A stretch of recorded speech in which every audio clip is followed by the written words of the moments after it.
Fantastic. So are we slowly letting people in? Brilliant. Welcome, everyone. We'll start in about a minute or so, so you can take a deep breath, get a drink of water, and then we're going to start. Dr. Vendola has the nicest backdrop, I think, of this evening. Thank you. It's a very nice one. Beautiful. I'm jealous. Ah, it cheers me up. Yeah, it's gorgeous. Well, I think because we're a little bit late, we'll make a start. Thank you so much, everyone, for joining us tonight. Thank you to our wonderful panelists. I'm absolutely delighted to be here as someone that used to work with London Women's Clinic over many years, and I'm now back working with them uh, ad hoc, but it feels like coming home. So it's really great to be hosting this webinar, and it's on a topic that I'm really passionate about as someone that has been through fertility treatment myself, and I know the importance of this issue. And I can think of no better panelists to discuss this with us tonight. So if you are listening in live, I would encourage you to send any questions into the chat and we'll try and address them later. But a little bit about myself. I've worked for about 20 years in the fertility sector. As I said, it came from my own personal journey going through fertility treatment at various clinics and went through 5 rounds of treatment. So I'll never ever tell people to just relax or that everything's all fine. I know how difficult a journey it can be and how all-encompassing a journey it can be. So I always speak as an ex-patient, but as someone with experience in the sector. I'm now on the board of the HFEA and working ad hoc with London Women's Clinic. So it's really fantastic to be here. Please feel free, as I said, to put things in the chat. If you're watching on a recording back, you won't be able to do this, but if you do ever have any questions, I know the staff team at LEB would be only too happy to help you. And without further ado, I would really love to introduce our panelists. So I will start with you, Yael, just to introduce yourself, and then we'll go to Dr. Vendola and then to Misha. Hi everyone, it's great to be here and thank you so much Anya for inviting us to be part of this presentation and support group. So I'm Yael, I'm from the Donor Conception Network and I look forward to talking to you over this evening. Dr. Vendola, over to you. Hello, nice to meet you, everyone. For those who don't know me, I'm Dr. Vendola. I'm working with the London Women Clinic since 10 years and with the London Egg Bank in the last 4 years. I'm a consultant gynecologist and specialist in reproductive medicine, and I'm very passionate about the topic of course, the donation and recipients. And I'm here to answer clinical questions, but I would say more than anything, I think this platform is to support. So of course, if you have something clinical, we'll discuss it. But it is more try to understand what and which are the difficulties that come from your side. So this is when we need more the questions and everything. And then it's probably that's the way that we can address better your needs. And I really hope that, soon we can do something in person because I think it's so much more engaging just to be there and looking at each other. So looking forward to that. Absolutely. And then finally, last but not least. Good evening, everyone. My name is Misha. I'm the nurse manager at London Egg Bank, and I work there along with Dr. Vendola. I've been in fertility for over 13 years and supporting donors, recipients. So I do understand how important the support groups, just to support each other is. And it's good to share the experiences and little hints there and there. So I just really pleased that I can be part of the support group on monthly basis. We've done one with Anya already in December. So it is just nice to be back. Fantastic. Well, without further ado, we're going to hand over. I think I pronounced your name wrong and I do apologize. How do you pronounce your name? Oh, you're on mute. Sorry. Thank you. And it's a tricky name to pronounce, but it is Yael. So I'm fine with a little bit of a distortion there. Fantastic. Well, over to you. It'd be lovely to hear a bit about your journey and some of your background, and then if you could tell us about the work of Donor Conception Network. Excellent. Okay. Well, thank you so much. I will perhaps just start my slides. Is that okay? Can everyone see that? Great. Okay. So my name is Yael. I work for the Donor Conception Network. I'm going to briefly just share a little bit of my story over here as a previous patient and a mother through egg donation. And then I'm going to talk a little bit about the Donor Conception Network, what we do, what kind of experiences we often encounter in the journey and the experiences that follow afterwards when people have families through egg donation. So I'll talk fairly briefly, but just to say from the outset that I am very happy to take any questions. I'm an open book. So this platform obviously is a support group, which is brilliant, and you know, we're very happy to talk about anything that would be helpful. So to begin with, just to share my own journey, I was when I was 31, I wanted to start a family, just gotten married, and I very quickly discovered that I was unable to conceive with my own eggs, that I had premature ovarian insufficiency, or early menopause, as they were calling it, and it became very clear that there was little point in actually doing IVF with my own eggs, although I did actually have one attempt, which proved it was not the road. And so the decision had to come around fairly quickly, having waited to become a parent quite a few years already and wanting that very much, as I'm sure many of you sort of experience. Made a decision quickly to move forward, and then ended up going to Spain and conceiving with an anonymous egg donation. I now have a 13-year-old daughter, and I've been through many wonderful adventures so far with the donor conception story and with parenting. I think my journey with the Donor Conception Network actually began when after my daughter was born. I knew from the outset that for me, I wanted to be able to talk about that to her. I wanted to be open about it.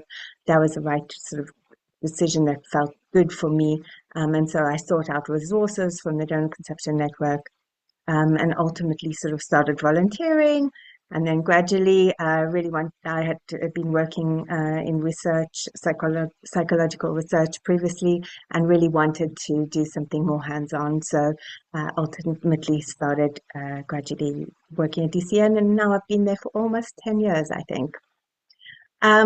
So that's a little bit about me. Now, Donor Conception Network is a UK-based charity.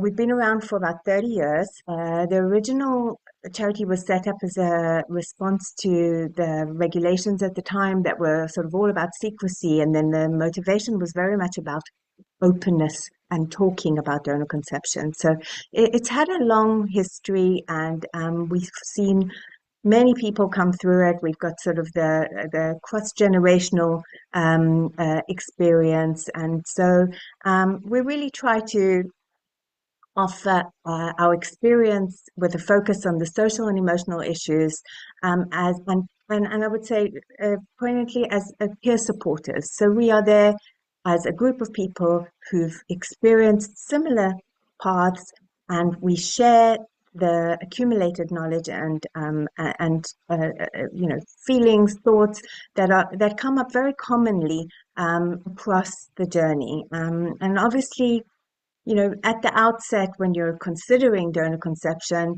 and egg donation in this instance, you're coming to it from a very particular point, and then as time moves on, and hopefully you have that much wanted child, you go through various other experiences that relate to the donor conception, to being a family being a donor conception family.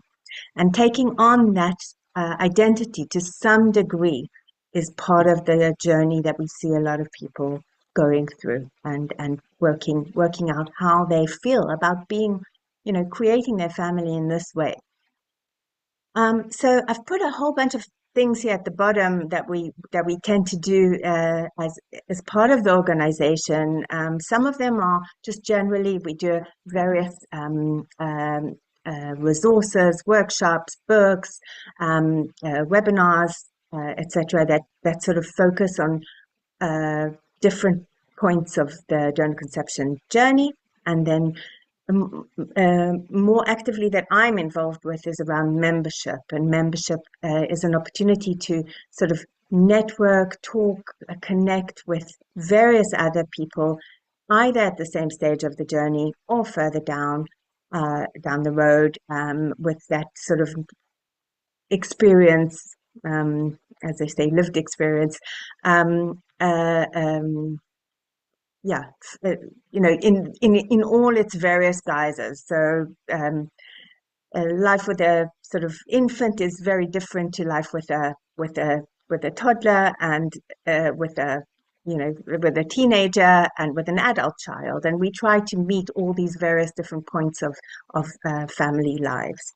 And we do that through WhatsApp groups and chats online, and various other opportunities for connecting, both in person, online, and through our helpline as well.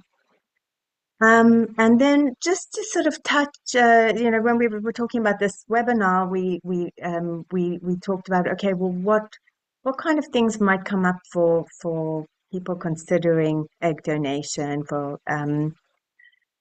and I try to kind of list a whole bunch of things that we see talked about. Often in the network, we'll be approached by somebody and say, "Oh, this has really come up for me. Can you connect me with a volunteer who's gone through a similar experience?" Or, do you have a Zoom call where I can talk with other people in this group about a particular experience like this?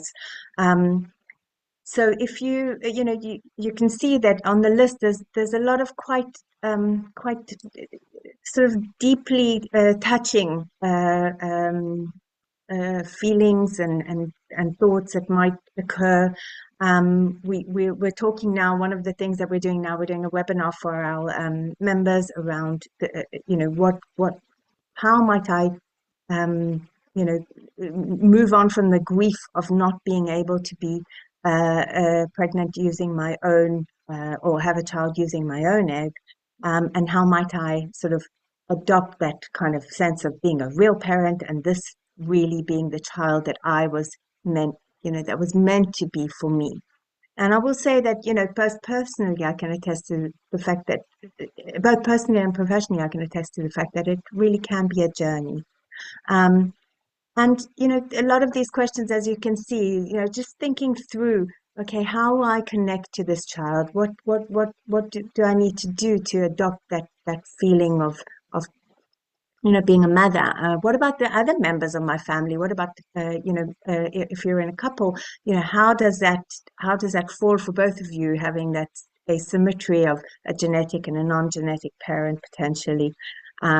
Having a genetic child already in the family, you might then decide to go ahead and you think about donor conception if you have secondary infertility, or various other circumstances, perhaps moved into a second relationship and older maternal age. So, how might that show up in our family when we have a donor conceived and a non-donor conceived child? And then the whole piece around managing the information. Who might I tell? Do I tell the child? How will that impact them? How will that knowledge affect our relationship? And, further down the line, what does that actually mean for the genetic connections that they have with other people in the world. And then I put a note there around ethnicity, culture, and belonging, because I think that's a really big point that comes up a lot for many people, if not all, because we all belong in some way to some lineage, and we want to think about how does this show up in our in our donor conceived families. So that's a little bit from me. I'm going to stop here. And as I said, very happy to take questions later on. Thank you very much.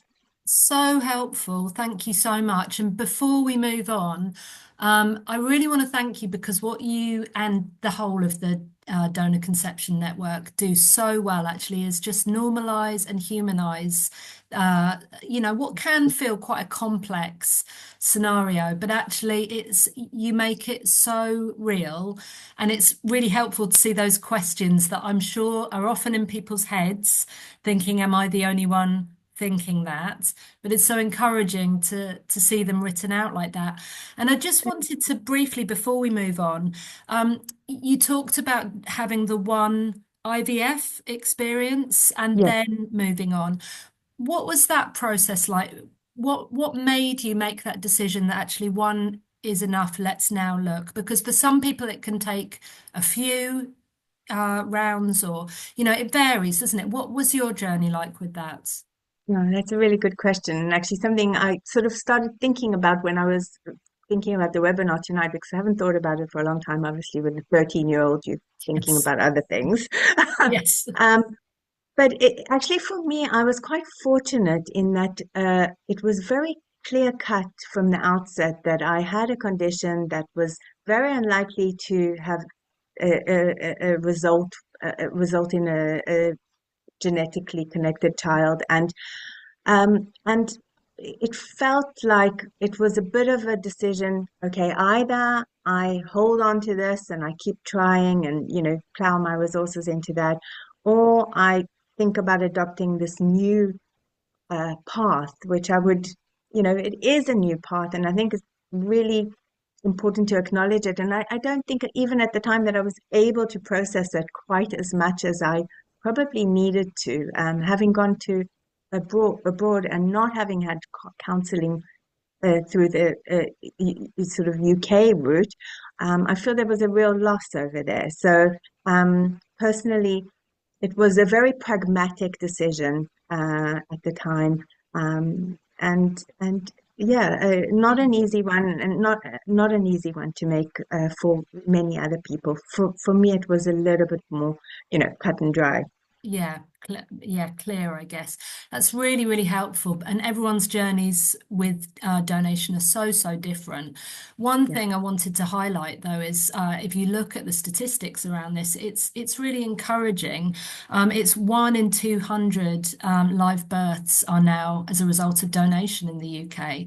And my hunch, and I'm sure Dr. Vendola, you'll have a better idea about this, but that's only going to become more common and more normalized. So, if you are watching this, you are not on your own, and support is there. And I'll hand over to the wonderful team at LEB now, and give you a moment to catch your breath before we come back in for questions and thoughts. But over to you.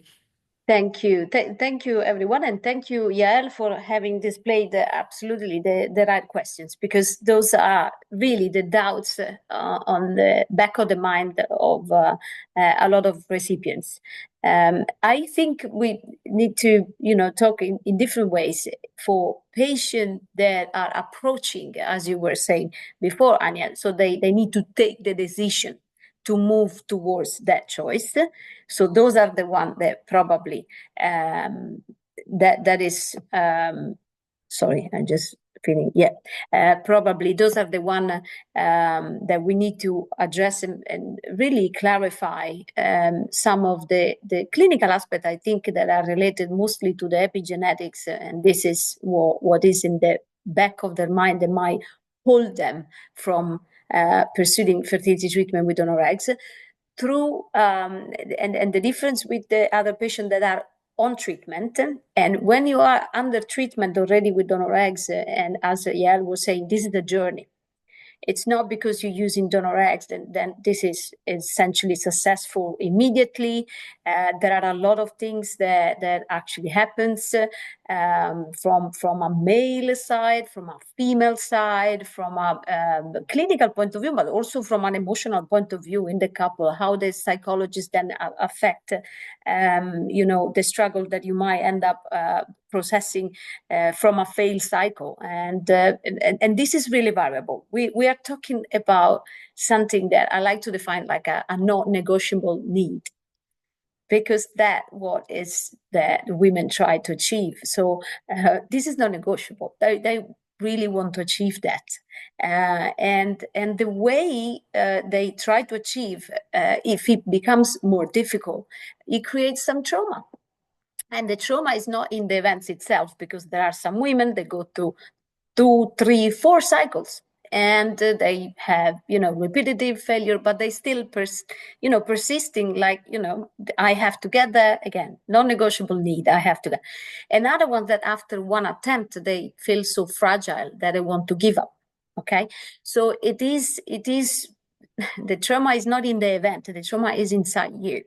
So how you perceive it is your perception of it. So what I'm really interested in knowing is how can we help? So how can we be a support? Because again, if you are, let's say, emotionally healing by yourself and you can handle this, failure, then of course we are there to support you clinically, and that's as much as we do. But if you're not, if you need more, how can we help you more to make this trauma a release instead? Put it on us. Let me help you with that. That is what I really would like to understand. And this is, again, on the patient that go through already fertility treatment and struggle with that.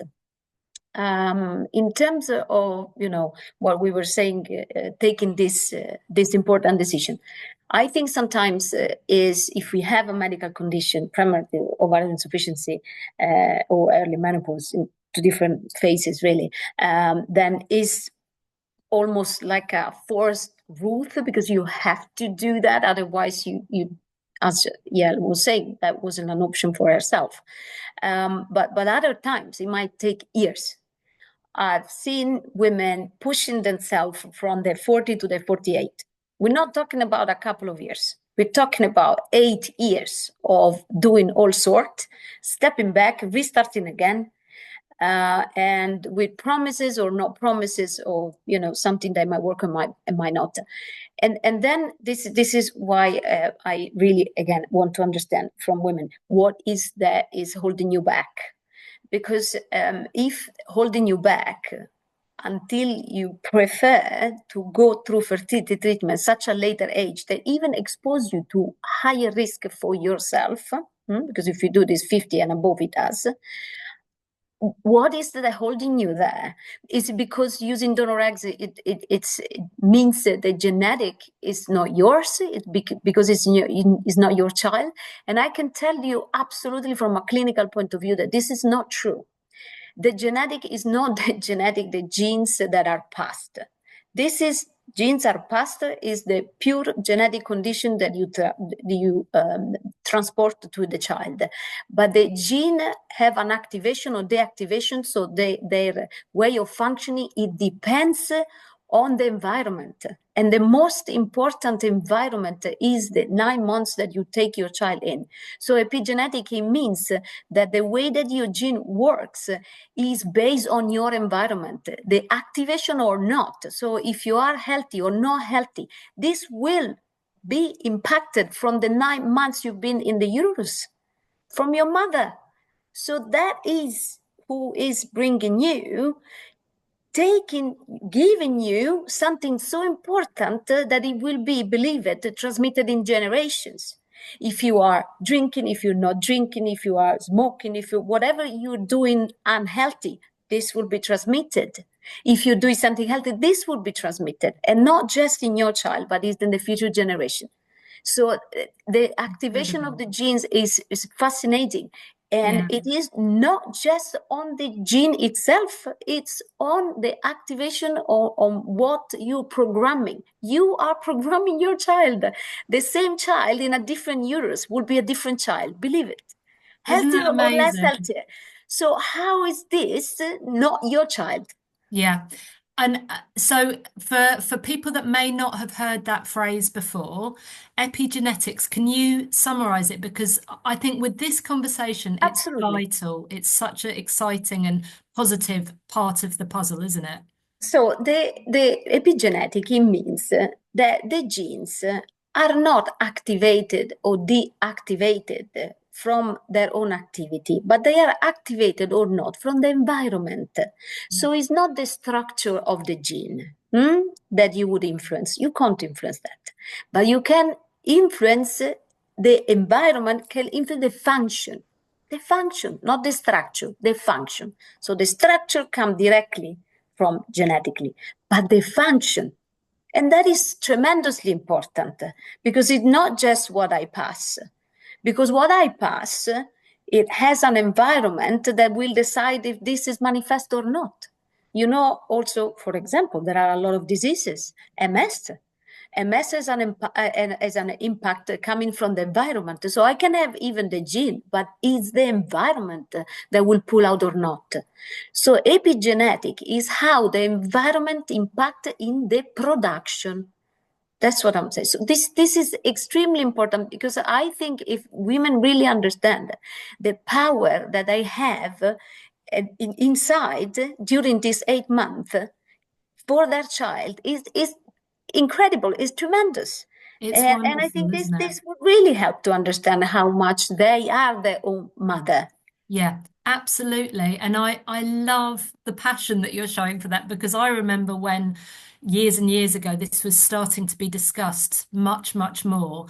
And that sort of light bulb moment that actually donation, uh, there's so much that you're inputting. You're not just carrying a child and it's neutral. You are right from the start inputting into that child, and that's an incredible thought for people going through donation. I agree, Anya. And I think, honestly, I think a lot of what is holding women back is that. Is the concept that because they don't have the same genetic, they don't feel a mother as such. And I can tell you that it's totally not like that. Yeah. And that must be so reassuring when you're sat in front of one of your many patients to be able to really confirm that to them. As I said, I'm happy, every time I discuss with the patient, more to hear. Yeah. Because I think we get the insight from the patient. So I really like to hear more. Of course, if they ask me, we'll talk about this. But a lot of the time when they come through, this system is they decided, okay, they took that decision. Probably what I would wish is to talk to the one that have not taken this decision yet. Yes. And they are holding back. So I think this is why awareness is absolutely important. We should deliver these messages to women that haven't got that decision yet, because that we will make a difference. And again, doing fertility treatment with women in the early 40s rather than late 40s sometimes give our options of treatment.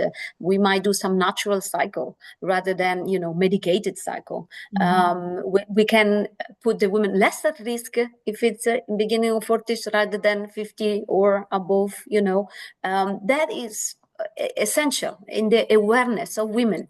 And as you were saying before, Anya, actually we presented at the BFS, at the British Fertility Society, about this and about the fact that now we're having a shift in age. HFEA has reported it. We reported it, a shift in age of maternhood. And we are talking about women coming around 45 and above with already a child. I was saying. they already have a child, and now they're looking at, another baby, and not necessarily with the same partner. It's a new family. So women are reconstructing their life completely, starting from scratch at the age of 45, which I found fascinating, because we are pushing ourselves against again every law of the nature, but I think we are really challenging ourselves. Yeah. But I think that is a great opportunity for women, again, to offer them what they could not have done and what they are really entitled to have. Absolutely. It's wonderful to have you here, and it's wonderful to have both of you and the perspectives that you both bring in terms of this whole field. And Dr. Vendola, I think the enthusiasm that you bring for this subject is so encouraging, and I'm sure for all of your patients it is as well. And I just want to bring you in, Misha, as well, just to talk a little bit about the things that you see on a day-to-day basis. Can I From just say one thing about Misha? So yes. A good I thing, don't think any of us could make it without Misha. Oh. And I want to say none of us and none of our patients, because specifically for what I said, you need a support. And sometimes as a clinician, we can't be that support. During the consultation, yes, but we don't do more than that. Misha she is there all the time, every time, after time. She is the real supporter. Misha, it's recorded now, so this is now on record. It's official, yeah. And I absolutely agree. Whenever I was working either at London Women's Clinic or I worked for a charity that helped with the fertility support as well. And I would absolutely say the nursing team were just angels again and again and again. So, Misha, tell us a little bit about your experience and your perspective. Yeah. Thank you, Dr. Vendola, for that. Very much appreciated. It's the same as Dr. Vendola. Over the years, you do see ladies where I used to work at a clinic where we were dealing with patients having IVF treatment with their own eggs.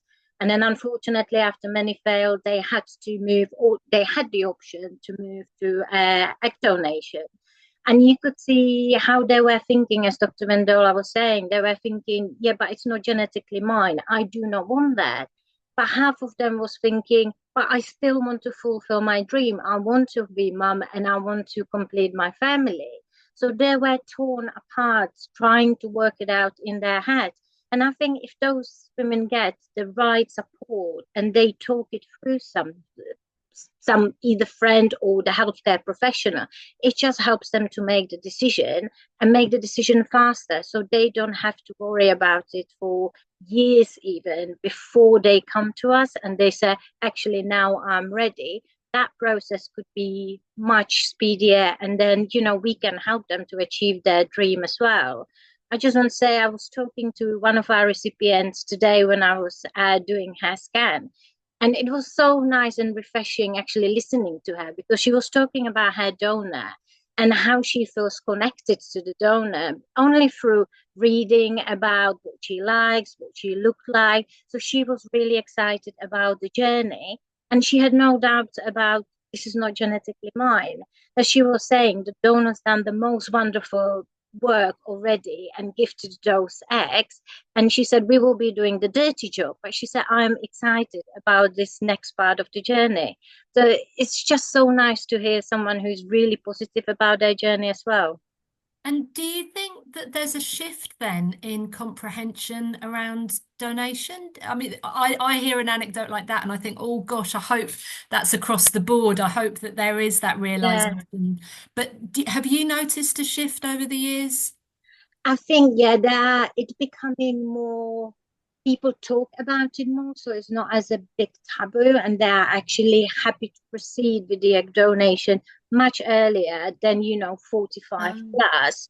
But we do, as Dr. Vendola was saying, be seeing younger ladies as well, and they may have tried failed cycle or next to their failed cycle with their own eggs, and they just feel like, okay, I tried, I will just close this egg and I will just move on. So yeah, we do see more and more patients coming through, but I think you still see quite a lot of patients who don't want to talk about it. And there is the fear inside, and they are worried to actually open up about it. So it would be good they now they have got people at clinic, they can just call and they talk to them just for the reassurance that they are actually doing the right thing for them, and we can just support them to achieve the dream all the way through. That's amazing. And I'll just echo what's been said before. Thank you for both of you and the DCN for all the work that you're doing. I'm just wondering in terms of support, what everyone's feelings are in terms of what does best support look like? If you're someone at the start of this journey and you're thinking, I'm interested, I'm not, there's pros and cons. What from a DCN perspective, what would you say? And then open up to um, London Egg Bank as well. I think it's from my perspective, it's brilliant listening to Dr. Vendola and to Misha, and your enthusiasm and care is palpable, and lovely to hear. And I think from my perspective, there's a little bit of, DCN, I would say we see a breadth of experiences. And whilst, there's a comfort in the description that we talked about, the epigenetic understanding that we're getting, really. I would say there's like a range of attachment for individuals to the genetic connection. And I think that whilst some people very easily might get their head around, okay, this is quite an easy step for me to make, and it might be an easy jump, and if they're in a partnership, that may or may not be the case for their partner. And obviously, if you're using sperm donation and egg donation as a solo mum to be, then that has a whole nother range of sort of variables that you want to be able to think about, talk about. So I would say some people make that jump very easily. Some people make that jump with a lot more difficulty, and some people, for them, that jump isn't appropriate. They cannot disconnect from that feeling. So I would say that it really is in terms of support. I would say really giving yourself the time and the opportunity to work out where are your red flags around this, and are you able to make that jump, and ultimately thinking about it with a lens of, I'm going to have not only a baby, I'm going to have a child, I'm going to have a teenager, and I'm going to have an adult child. And how that sits for you. I remember being in that, I was thinking back now to your question, Anya, about, how I made that jump. And I think, there were some real discomforts for me. And so when we're talking now, I recognize them and I remember them, and I remember thinking, oh, okay, this one I can shelve, that one I can't shelve, this one I can, and really having to kind of, I did a lot of my processing after my daughter arrived, and for me, there were various things that came into the picture, which weren't always easy, but I think ultimately it was about that getting community, knowing that I'm not the only one going through it, knowing that this is a bona fide sort of legitimate way to have a family, and gaining a sense of pride and acceptance, I would say, ultimately, around, this is my family, this is my daughter who I was meant to have ultimately. So just gathering those kind of bits of support to reach that point.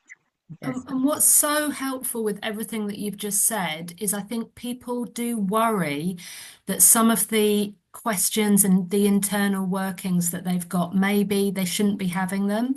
But actually, there's such a wide range of questions that actually are very common, very normal. And that discomfort is understandable and again, normal for many, many people. And that's where Definitely. implications counselling, that I know is offered at all clinics and offered well at LWC and LEB. It's so, so vital to give people that chance and that space to be real and to deal with these things. It's very healthy. Anything that you'd want to ask before I move on to answer that, before I move on to a question that's been asked, either Misha or Dr. Vendola? I think, Anya, what I would say is that we are really communal creature. So we like to share our experience, to mirroring our experience sometimes. So and that helps. That helps healing all, the problems we might experience. And I think it would be really good, as Misha was giving the example of somebody that is convinced of what they're doing. They already they got the pathway, they solved, right?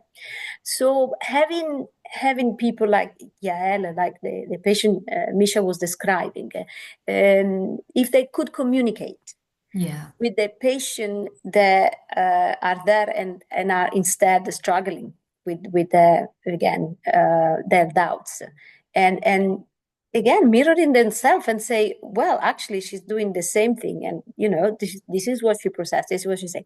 I think this could be really useful for again to support the patient through the treatments. That's brilliant. And that's where it comes back to as well. A lot of the work of the Donor Conception Network, they do such great work before even going through treatment, and then in pregnancy, shortly after, hopefully, pregnancy and a live birth, and then well into the teen years. And I love that about DCN, that there's different stages of support, because as you just so rightly said, Dr. Vendola, that we are communal animals, and to hear that mirrored back is so helpful. Yeah, no, thank you. Absolutely.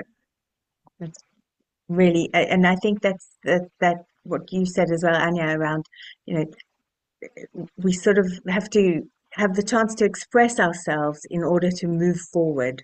And, I think that's the same for infertility, and general sort of difficulties. And, it really can make a massive difference just getting it out there, talking to other people. I've heard so many people come to us and say, oh, I thought I was the only one saying this, and I felt even ashamed to think it or to say it. Like, and so thank you. It's great to be able to sort of share our experiences. Yeah, it's wonderful, and the work that DCN have always done is incredible. Thank you, actually. Yeah, thank you, Yael. Yeah. Great question in the chat here. I'll open it up to all of you.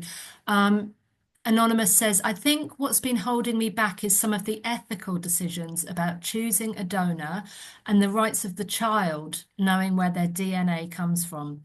Is the child having access to limited knowledge of the donor at 18 good enough, or information on possible siblings from 16? So that's talking about the fact that at 18 they can find out more, and then at 16 finding out a layer of information about whether there are siblings through the same donor. What's your thinking, Dr. Vendola, on that? Because it's a really key question. Absolutely. Very, very important question. First of all, I want to say something to report something that a patient actually, that she was coming from America, that she said that I think it really gave me another perspective. And she said, in UK, we have the regulations that, yes, the donation is anonymous, and at the age of 18, the child is entitled through HFEA, of course, to get possibly, if wished, in contact with the donor. To say that in reality, now there are some ancestry testing that they can be run before that age. HFEA doesn't have the control, so they can find siblings and donors and all sorts, even well below the age of 18. So this is true. Said that in America, actually, it is, totally the other way around. Everything is Yes. displayed. They really, and this patient was commenting the fact that actually she was overwhelmed from information. She said it's too much. It's too much. I probably don't want to know in that depth, and then she tried somewhere else. In Europe, where it's completely the other way around, nothing. There is, you don't know anything, and even after 18, nothing, no information whatsoever. So she said, actually, what is in UK, I think is the fair middle, where yes, we are entitled to know some information, not everything, no nothing. And the fact that the child is entitled to know the donor, probably this would make really a difference, actually, with the fact that the main difference is, of course, the fact that you carry your baby. But from a let's say from a legal point of view, the difference actually with the fact that you can instead adopt a child is the concept, mental concept. Again, I'm not talking about now the carrying the baby. I'm talking about legally speaking. The real difference is this: when you adopt a child, there is a background, emotionally, psychologically, that is held back from the child towards the previous parents, because sometimes you don't know the situation. That there's a lot of difference. Instead, when HFEA say we want to provide actually information, is for the help, is for the health, mental health of your child, that actually this information is shared. And in fact, it is encouraged in every possible way for the parents to discuss this, because it creates less barrier. It actually creates a very healthy relationship with the recipient, in this case, the mother. So I think it's actually done very well in UK. I think it's very successfully done, especially for a mental health of the child. It's a really great way to put it, and it's really reassuring, isn't it? I think there's been such a lot of thought about this. Again, from a donor conception network, what are some of the things that you do to help with questions like this? Yeah, I mean, firstly, I think it's a great question. I think it's really important to think about that question and ask that question. I also think that there is really no perfect regulation which will meet the needs of every single family. And we see families where the kids have grown up in this, we've just gone down, we've now come to the point where the 2005 children conceived who can find out the identity of their donor, they're able to do that. There's been very little uptake of that. Now, Yes. what's interesting always to see is, there is a sense of, okay, if we talk about this and this is our family, we sort of, the expression, take the wind out of the sails, to some degree that's true. It doesn't mean there's not curiosity. It doesn't mean there's not, a desire to know. But I think that the kind of there has to be some sort of assimilation of the fact that there is no perfect solution that will meet every family and every child's needs. And whilst it's commendable and important to put your child at the forefront and think, okay, how can I do the thing that is right for my child, the most right thing that I can do for my child? Unfortunately, the world is imperfect, but the best thing that we can do is know that whatever comes, we will be there to support our child in whatever way we can. And I think that's really, the best way to kind of grapple with it and get, just keep talking, keep the door open. That's really the main message. That is wonderful. And that leads me on then, sadly, to my final question to you all, because we're running out of time rapidly. And that would be just to summarize, maybe in a sentence or two, what would be something that you would want people to hear tonight about this issue? And Misha, I'll start with you. What would be something you'd want to share with listeners? Well, I would like to just say to all our patients, just not to be afraid to ask for a help, just to talk to us, be open about it.